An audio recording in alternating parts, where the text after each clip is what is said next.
আওয়ামী লীগ তারা যে দুঃশাসন তৈরি করেছে, যে ফ্যাসিবাদ কায়েম করেছে, আমরা এই বিশ্ববিদ্যালয়ে যখন পড়ালেখা শুরু করেছি তখনও দেখেছি। আমাদের রাজনীতির মধ্যে বিশেষ করে প্রেসিডেন্ট জিয়া, বিশেষ করে দেশনেত্রী বেগম খালেদা জিয়া এবং বর্তমানে তারেক রহমান সে কালো অধ্যায় রাখেন না, রাখার সুযোগও নেই। কারণ প্রেসিডেন্ট জিয়ার স্বপ্নটা ছিল একটু ভিন্ন দেশকে নিয়ে, যার কারণে খাল খনন কর্মসূচি ছিল একটা আন্দোলন, খাল খনন কর্মসূচি ছিল একটা বিপ্লব। তিনি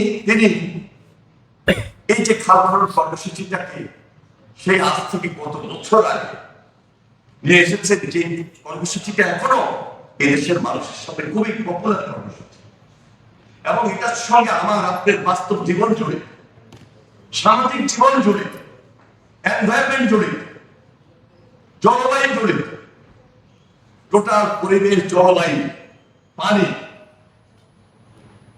নদী, খাল, মাছ, গাছ গাছরা, ভূগর্ভস্থ পানির লেয়ার। আমি যেহেতু কোস্টাল বেল্টের লোক, আমার বাড়ি লক্ষ্মীপুর, একদম মেঘনা নদীর এবং বঙ্গোপসাগরের যে মোহনাটা, এই মোহনাটাই আমার বাড়ি। প্রকৃতির সঙ্গে যুদ্ধ করতে করতেই আমরা এখানে এসেছি। আর এই প্রকৃতির যুদ্ধটা খুব কঠিন। যারা না দেখেছে তারা জানবে না, তারা বুঝবে না।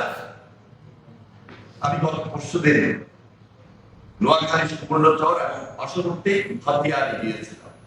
আমি দাঁড়িয়ে আছি, আমার চোখের সামনে স্কুল ব্যাগে পড়ছে, বাজার ব্যাগে পড়ছে, নদী ব্যাগে পড়ছে। এটা তো ছোটবেলা থেকে আমরা দেখতে দেখতে এখানে এসেছি। ঝড়, ঘূর্ণিঝড়, এই যে সাইক্লোন, এই যে বন্যা, এই যে অতি প্লাবন বর্ষা, এর সঙ্গে জলোচ্ছ্বাস এবং ভূমিকম্প।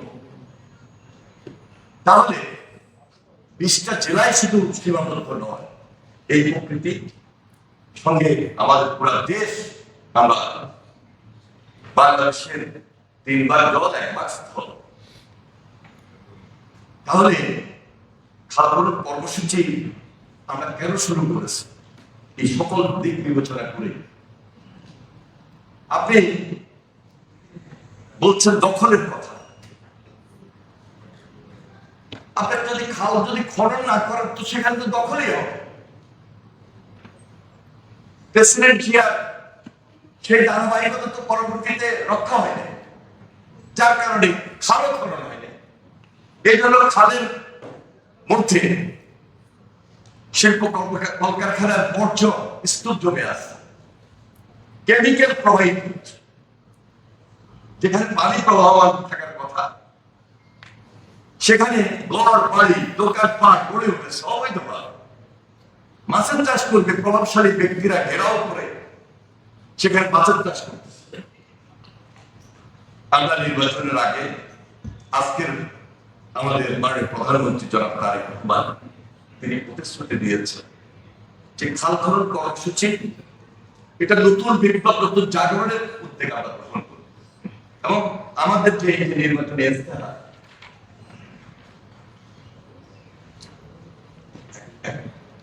এই যে আমাদের নির্বাচনী ইস্তেহার, আমরা স্পষ্টভাবে বলেছি যে 20,000 কিলোমিটার খাল আমরা খনন করব। এটা আমরা শুধু আসছে মুখ দিয়ে বলে দিচ্ছি, এরকম কোনো ঘোষণা ছিল। হিসাব বিকাশ করে আমরা বলেছি সারা বাংলাদেশে 20,000 কিলোমিটার খাল আমরা খনন পুনঃখনন করব। শুরু হয়েছে, এটাই তো কমিটমেন্ট। ইস্তেহার অনুযায়ী তারেক রহমান কাজ শুরু করেছেন 3 মাস। তাহলে 5 বছরে এই গতিধারা যদি আমরা অব্যাহত রাখি, আমার বিরোধী দল যদি সহযোগিতা করেন, আমি টার্গেট পয়েন্ট ফিল আপ করে আরো বেশি খাল খনন করতে সক্ষম হব ইনশাআল্লাহ। এটা হলো বিপ্লব, এটা হলো আন্দোলন, এটা হলো জাগরণ। এবং এটার সঙ্গে গ্রামের অর্থনীতি জড়িত, গ্রামের অর্থনীতি জড়িত, এটার সঙ্গে কৃষির উন্নয়ন জড়িত, এটার সঙ্গে মৎস্য সম্পদ জড়িত, এটার সঙ্গে পরিবেশ জলবায়ু জড়িত। ভূগর্ভস্থ পানির লেয়ার জড়িত। যারা এখানে উপস্থিত আছেন অনেকে অনেক মানে এই রিলেটেড সাবজেক্ট হয়তো পড়াশোনা করছেন, বা অনেকের বাড়ি কোস্টাল বেল্ট। চোখ বন্ধ করে বলেন আগামী 50 বছর যদি খাল খনন অব্যাহত না রাখি, ওই অঞ্চল পানির নিচে চলে যাবে। ওই অঞ্চলে থাকার কোনো সুযোগ থাকবে না। এই জন্য খাল খনন করে আমরা একদিকে ভূগর্ভস্থ পানির লেয়ার বাড়াবো, আরেকদিকে এই যে কৃষি, মৎস্য, পরিবেশ, কর্মসংস্থান এবং গ্রামের অর্থনীতিকে চাঙ্গা করবে। এটার সঙ্গে পুরো বাংলাদেশে আমার আপনার গ্রামের জীবন জড়িত, যার কারণে শহীদ রাষ্ট্রপতি জিয়া রহমান গ্রামের মানুষের সঙ্গে তার একটা আত্মার সম্পর্ক ছিল। সাধারণ মানুষ তাকে একদম পছন্দ করতেন। আরো দেখতাম, আমি ক্লাস 6-7 পড়ি। তিনি খাল খনন করতে গিয়েছেন, ওনার হাত ধরে আমরা খাল খনন কর্মসূচিতে অংশগ্রহণ করেছি। হাজার হাজার শিক্ষক, শিক্ষার্থী, রাজনৈতিক কর্মী, সামাজিক নেতৃবৃন্দ সবাই এসে তার ওই কর্মসূচিতে অংশগ্রহণ করেছে এবং দল মত নির্বিশেষে প্রেসিডেন্ট জিয়াকে সমর্থন করেছিলেন, সহযোগিতা করেছিলেন। এই প্রেসিডেন্ট জিয়াকে শাহাদাত বরণ করতে হয় মাত্র 3.5 বছর, 4 বছরের মাত্র, প্রায় 4 বছর। এটা বাংলাদেশের মানুষ তাকে হত্যা করে না। তিনি ষড়যন্ত্র শিকার করেছেন এবং তিনি কাদের দ্বারা ষড়যন্ত্র শিকার হতে পারেন সেটা আপনার আমার বুঝতে পারি নাই। এই জন্য আজকে নতুন চ্যালেঞ্জ তারেক রহমান নিয়েছে এবং নিতে গিয়ে একদিকে খাল খনন কর্মসূচি, আরেকদিকে এই যে আমাদের দক্ষিণ পশ্চিমাঞ্চল, উত্তরাঞ্চল, সেখানে বর্ষায় যে প্লাবন, বর্ষায় যে অতিরিক্ত বন্যা, বর্ষার পর যখন মরুভূমি হয়ে যায়, পদ্মা ব্যারেজ দীর্ঘদিনের মানুষের স্বপ্ন, সেখান থেকে যদি আমাদেরকে বের হতে হয়, এই পদ্মা ব্যারেজ সেখানে আমরা যদি না করতে পারি, তাহলে এই মরুভূমি হতে হতে ওই অঞ্চলে মানুষ বসবাস শুদ্ধ হওয়ার কোনো উপায় থাকে। এই যে এখানে উপস্থিত আছেন মোবাল্লের সাহেব, উনি আমাদের পানি সম্পদ মন্ত্রণালয়ের একটা রাষ্ট্রীয় অর্গানাইজেশন CGI, yes, ওটার দায়িত্ব নিয়ে আছে।